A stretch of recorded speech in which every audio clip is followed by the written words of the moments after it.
ኪዳነ ምሕረት እናቴ ለሚስት ብሎ ወላጆቹን የሚረሳ ለባል ብላ ወላጆቿን የምትረሳ ግን ልትኖር አይገባም። ሚስቴን በጣም ስለምወዳት ቤተሰቦችን ዞር ብያ ላይ የሚል ሰው ያስጠይቀዋል፣ ከክርስቶስም ጋር ያጋጨዋል። ባለፈው ስንማር ክርስቶስና ቤተክርስቲያን ናቸው አይደለ? ከባልና ከሚስት ጋር የተነጻጸሩት። የባል ቦታ የማን ቦታ? የክርስቶስ። የሚስት ቦታ የቤተክርስቲያን። ክርስቶስ ለቤተክርስቲያን ካለው ፍቅር የተነሳ እስከ መስቀል ድረስ ፍቅሩን አሳያት። መስቀል ላይ ነው ክርስቶስ የሰርጉ የሚባለው። እለተ መርዓው ወትፍሥሕተ ልቡ፣ የልቡ ደስታ ቀን የሚባለው ዓርብ ዕለት ነው። ክርስቶስ የሾህ አክሊል የደፋበት ቀን። ለቤተክርስቲያን ያን ያህል ፍቅሩን ሰጥቷታል። ሙሽራው ክርስቶስ ሙሽራይቱን ቤተክርስቲያን ወዷታል። ግን ቤተክርስቲያንን ወደድኩ ብሎ ደግሞ እናቱን አልረሳም። ከመስቀሉ ስር ቆማ ባየ ጊዜ እነኋት እናትህ፣ እነሆ ምንሽ ልጅሽ አለ። ስለዚህ ለሚስት ለባል ያለን ፍቅር ወላጆችን የሚያስረሳ መሆን የለበትም። ሁለት ቁም ነገሮች እዚህ ላይ ልጨምርና ወደ ሁለተኛው ነጥብ እመጣለሁ።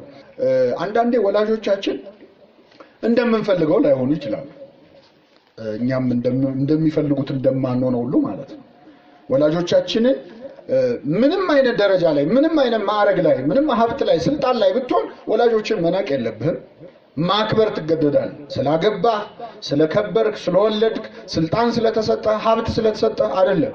በየትኛውም ሁኔታ ወላጆችን የማክበር ግዴታ እግዚአብሔር ጥሎብን። ምናልባት ወላጆቻችን የሚያሳፍሩ ሊሆኑ ይችላሉ።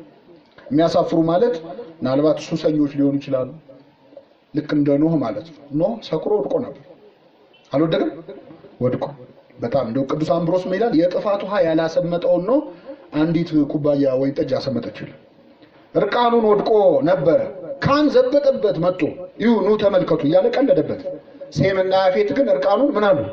ሸፈኑ። ወላጆቻችን የምናፍርበት ጸባይ ሊኖራቸው ይችላል። ንግግራቸው ላይጥመን ይችላል። ሱስ ሊኖርባቸው ይችላል። ክፉ አመል ላይማሩ ይችላሉ። ሰው ፊት ለማቅረብ የሚያሳፍር ነገር ሊያሳዩ ይችላሉ። ግን ወላጆቻችን ናቸው። ይሄ የሚቀየር እውነት። ጨቅጫቃ ሊሆን ይችላል። አንዳንዴ እኔ እኮ እናቴን አባቴን አልጠላም አከብራለሁ፣ ግን አልከበር ሲልስ ይላል አንዳንድ ሰው። ወይ ደግሞ በጣም አስቸጋሪ ጸባይ ያላቸው ወላጆች ሊኖሩ ይችላሉ። እየሰማችሁ ነው? አስቸጋሪ ጸባይ ወላጆቻችን ሊኖራቸው ይችላል። ግን እኛም እኮ እንዴት ሆነን እንዳደግን ትንሽ ወደ ኋላ ሄድ ብሎ ማስታወስ አይገባም። ወላጆቻችን የሚናገሩት አልጥመን ካለ ትናንትና እኮ ሽንት ቤት ሄደን መጸዳጃ የማንጠቀምበትም የህፃንነት ጊዜ ነበር። አልጋ የምናበላሽበት አልነበር? አልነበረም? ያን ጊዜ ልብስ የሚቀይሩ የሚያጥቡ የሚንከባከቡ እነማን ናቸው? ስለዚህ ተራ አለው ማለት ነው። ምናልባት የነገርናቸውን ነገር 30 ጊዜ ጠይቁን ይሆናል። ህፃን ሆነን እኛም አድርቀናቸው 30 ጊዜ ታግሰው አሳድገውናል። ይህንን መርሳት በጣም እግዚአብሔር በጣም የሚያዝንበት ነገር ነው እና ክብርህ ከፍ ባለ ቁጥር ወላጆችን መደበቅ፣ ማፈር በወላጆች። አንዳንድ ሰው በተለይ በስልጣን በሀብት ከፍ እያለ ሲመጣ ወላጆቹ ስማቸው እንዲነሳ የማይፈልግ ሰው አለ። በመጽሐፍ ቅዱስ ሰሎሞን ያደረገው በጣም ድንቅ ነው። ንጉስ ሰሎሞን እንግዲህ እንደሱ የነገሰ የለም፣ እንደሱም ተንቀባሮ የነገሰ ንጉስ የለም እና ንጉስ ሰሎሞን በዙፋኑ ሳለ እናቱ መጣች ወደ ቤተ መንግስት ይላል። ሰሎሞንም ተነሳና እናቱን ተቀበላት፣ ሳማትም፣ ወንበር አስመጣላት፣ በቀኙ አስቀመጣት። ትንሽም ለምን ልመና አለኝ አለችው። እናቴ ሆይ አላሳፍርሽምና ለምኝ አላት። እናቱ ንጉስ ሆኖ አላፈረም በእናቱ። ኧረ ከሱ ደግሞ የሚብሰው ያዕቆብ ነው። ማን ነው? ዮሴፍ ነው። ዮሴፍ እንደምታስታውሱት ወንድሞቹ ሸጠውት ወደ ግብጽ ሄደ። በእግዚአብሔር ጥበብ የግብጽ ንጉስ ከሱ በታች ያለ ትልቅ ባለስልጣን ሆነ። ከዚያ በኋላ ረሃብ ተነሳ፣ ወንድሞቹ መጡ። የምታውቁት ታሪክ ነው። መጨረሻ ላይ አባቱ መጣ፣ ያዕቆብ መጣ። እንግዲህ ያዕቆብና ወንድሞቹ ሲመጡ ጥሩ ለብሰው ሰውነታቸው አምሮ አይደለም የመጡበት። ዋና ምክንያት ምንድነው? ተርበው። ስለዚህ ከስተዋል፣ ገርጥተዋል፣ ያሳፍራሉ። በስጋዊ አይን ካየነው ወላጆቻችን ጥሩ አምሮባቸው ለብሰው ቢታዩልን ደስ ይለናል በሰው ፊት ስናቀርባቸው። ግን ከስተው ጠቁረው ነው የመጡት። ወስዶ በፈርዖን ቤተ መንግስት አቀረበው ይላል አባቱ። በማን ፊት? ፈርዖን ፊት ወስዶ አቀረበው፣ ንጉሱ ፊት። ስለዚህ እንደው ዮሴፍ አይነት ስልጣን እንደሌለ የታወቀ ነው። ግን ቢኖርህ እንኳን ቤተሰቦችን ከፍ አድርገህ ማሳየት አለብህ። ይህን የምናደርግበት መንፈሳዊ ልቦና ይስጠን።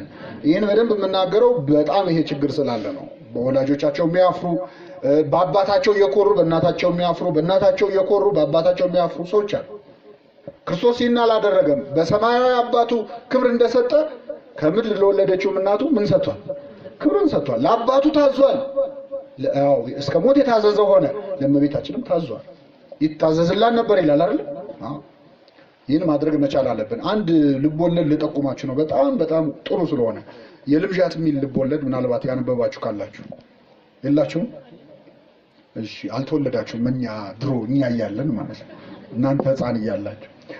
የልምዣት የሚል መጽሐፍ ሐዲስ ዓለማየሁ የጻፉት በጣም ሞራል ያላቸው ልቦለዶች ውስጥ ነው የሚጠቀሰው እና ታሪኩ በጣም ባጭሩ ስነግራችሁ ምንድነው፣ አንድ ልጅ እናቱ ሰው ቤት እየሰራች ነው የምታሳድገው። በጣም ብዙ ዋጋ ከፍላ ለፍታ፣ እንግዲህ የሰው ቤት ስራን ታውቁታላችሁ። ሰው ቤት ልብስ እያጠበች ምን እያለች ነው የምታሳድገው እና የምታስተምረው ግን በጣም የተንደላቀቀ ትምህርት ቤት ነው፣ አዳሪ ትምህርት ቤት። በኋላ ደግሞ ሊሴ ገብረ ማርያም ታውቁታላችሁ፣ ሊሴ አይደል? እና በፍሬንች ነው የሚማረው እና ትምህርት ቤት ላሉ ጓደኞቹ ግን እናቱን የቤት ሰራተኛችን ነች ብሎ ነበር የሚያስተዋውቀው። እና ታሪኩ ሲያልቅ ያን በማድረጓ እስከትጸጸት ድረስ በጣም አሳፋሪ ነገር አድርጎባት ምናምን። ስለዚህ ራሳችንን እንደዚህ አይነት ቦታ ላይ አምጥተን ወላጆቻችን ምንም ቢሆኑ ማክበር ይገባል። ይህን ለማድረግ እግዚአብሔር ልቡና ያድለን። የመጨረሻው ነጥብ ወላጆቻችንን መርዳት ከጋብቻ በኋላ አለብን።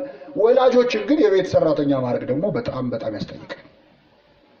እርግጥ ነው ወላጆች ለኛ ካላቸው ፍቅር የተነሳ ልጆቻችንን ቢያሳድጉ ደስ ይላቸዋል፣ እኛም ደስ ይለናል አይደለም? በአያት ልጅ እጅ ያደገ ልጅ ጥሩ ነው የሚሆነው። በመጽሐፍ ቅዱስ ጢሞቴዎስ የተገኘው ከአያቱ ስር ተምሮ ነው። ስለዚህ አያትን ከልጆች ማገናኘት ጥሩ ነው፣ በጣም ጥሩ ነው። ምክንያቱም ልጅን ከማህበረሰብ ጋር ከዘመድ ጋር ማሳደግ አስተሳሰቡ ላይ በጣም ጥሩ ተጽዕኖ አለው። ነገር ግን ወላጆቻችን ምንም ቢሉ ደግሞ ቢያንስ የጉልበት ስራ መቀነስ፣ እንደ ቤት ሰራተኛ እንዲያገለግሉ አለማድረግ ኃላፊነት አለብን። እነሱም ቢሉም እንኳን ማለት ነው። ምክንያቱም የቤት ሰራተኛ አንደኛ ደሞዝ አለው። እናት አባት ግን ለልጆቻቸው ከሰሩ አይከፈላቸውም። አልተስማማኝም ብለው ይወጣሉ። ተያዥ ምናምን ጠርተው የበለጠ ነው የሚሰቃዩት። የቤት ሰራተኛ ላይ ከሚደርሰው በደል በላይ ለልጆቻቸው ፈቃደኛ ሆነው የሚሰሩ ወላጆች ላይ ድካም አስቡት። እኛን አሳድገው ድጋሚ ደግሞ ሌላ ሁለተኛ ትውልድ ላይ ጉልበት ላይ ያፈሱ ማለት ነው። ይህንን እንደው ወላጆች እምቢ ብለዋችሁ የሚያደረጋችሁ የምታደርጉ ሰዎች እንደው ለማሸማቀቅ ሳይሆን አስቡበት። እረፍት ማድረግ አለባቸው ወላጆች። መከበሪያ መጦሪያ ጊዜ ያስፈልጋቸዋል። ያስፈልጋቸዋል። ወላጅን እንደ ባሪያ የሚያሰራ የሚያዛል መጽሐፍ ቅዱስ ይህን እንዴት ይላል መሰላችሁ? እስቲ እነዚህ ጥቅሶች ዋቸው። ዘፍጥረት 37 ቁጥር 10 ላይ ዮሴፍ ህልም አልሞ ነበር። እንግዲህ መጽሐፍ ቅዱስ ላይ በጣም ህልም ካለሙ የመጀመሪያ ሰዎች አንዱ ነው ዮሴፍ። ወንድሞቹ ያስቀየመ ህልም አልሟል እና ሁለተኛው ህልም ምንድነው? ፀሐይ፣ ጨረቃ፣ ከዋክብት ሲሰግዱልኝ አየሁ የሚል ህልም ነበር ያለው። 11 ከዋክብትና ፀሐይና ጨረቃ ሲሰግዱልኝ አየሁ አለ። ያዕቆብ ምን አለው መሰላችሁ? ያለምከው ምን አይነት ህልም ነው አለና እኔና እናት መተን ልንሰግድልህ ይሆን አለ። ማናማ መተን የማይሆን ነገር ነው። እናትና አባት እንዴት ለልጅ ሊሰግዱ ይችላሉ አለ። ይሄ የማይታሰብ ነገር ነው። ወላጆቻቸውን የሚያሽቆጠቁጡ ሰዎች ግን ከዚህ ጥቅስ ጋር እየተጋጩ ነው። እኔና እናት ላንተ እንሰግዳለን አለ። የማቴዎስ ወንጌል ምዕራፍ 22 ቁጥር 45 ደግሞ ክርስቶስ አይሁድን ካሳፈረባቸው ክርክሮች አንዱን እናገኛለን። ክርስቶስ እንግዲህ ምስጢረ ሥላሴን ስለማያምኑ አይሁድ መስቀለኛ ጥያቄ እየጠየቀ ያፋጥጣቸው ነበር። እንግዲህ አይሁድ ቃል በቃላቸው ነው የሚያውቁት። መዝሙረ ዳዊት በደንብ ያውቃሉ በቃላቸውና ከዳዊት እየጠቀሰ በጣም ብዙ ነገር አሳምኗቸዋል። አንዳንዴም ተናደው ይሄዱ ነበር። ለምሳሌ ክርስቶስ መስቀል ላይ ሆኖ አምላኬ አምላኬ አላችሁ እስቲ በሉ አምላኬ አምላኬ ለምን ተውከኝ? ይሄ መዝሙር 21 ነውና አይሁድ ስርዓት መሰላች። ዳዊት ሲደገም ሊቀ ካህናቱ ይቆምና የመጀመሪያውን ይላል፣ ከዛ ከስር ያለው ሌሎቹ ይላሉ። ማስተዛዘል እንደምንለው እንደኛ ማለት ነው። እና ክርስቶስ አምላኬ አምላኬ ነጽረኒ ወለምን ታደገኒ፣ አምላኬ አምላኬ ለምን ተውከኝ የምትለዋን ብቻ ጮኸ። ከዛ በኋላ ያለውን እነሱ ያውቁታል በቃላቸው። ከዛ በኋላ ያለው ወረድ ስትሉ እጅና እግሬን ቸነከሩኝ ይላል። ውሾች ከበቡኝ ይላል። ምኖች ከበቡኝ? ስለዚህ ማን እንደሆኑ ገባቸው ማለት ነው አይደል? እየነገራቸው ነው። በዚህ አሁን በተቀስኩላችሁ ማቴዎስ ወንጌል ምዕራፍ 22 ቁጥር 45 ላይ ደግሞ ምን አላቸው? ዳዊት በመዝሙሩ ጌታ ጌታዬን ጠላቶችን ከእግርህ በታች እስካደርግልህ ድረስ በቀኝ ተቀመጥ አለው የሚል ቃል አለ። በሉ ጌታ ጌታዬን። ስንት ሰዎች አሉ? ጌታና ጌታዬ። ስለዚህ ምን አላቸው? ዳዊት ጌታ ጌታዬን ያለው ለማን ነው? ለልጁ ነው ወይ ሰሎሞን ነው ካላችሁ፣ ዳዊትስ ጌታ ብሎ ከጠራው እንዴት ልጁ ሊሆን ይችላል? አባት ልጁን ጌታ ብሎ ሊጠራው አይችልም። ለምን ፈለኳት? እኔ ወላጆቻችንን ጌታዬ ብለው እንዲያስተናግዱ ማድረግ የለብንም። ይህን ከማድረግ እግዚአብሔር ይሰውር።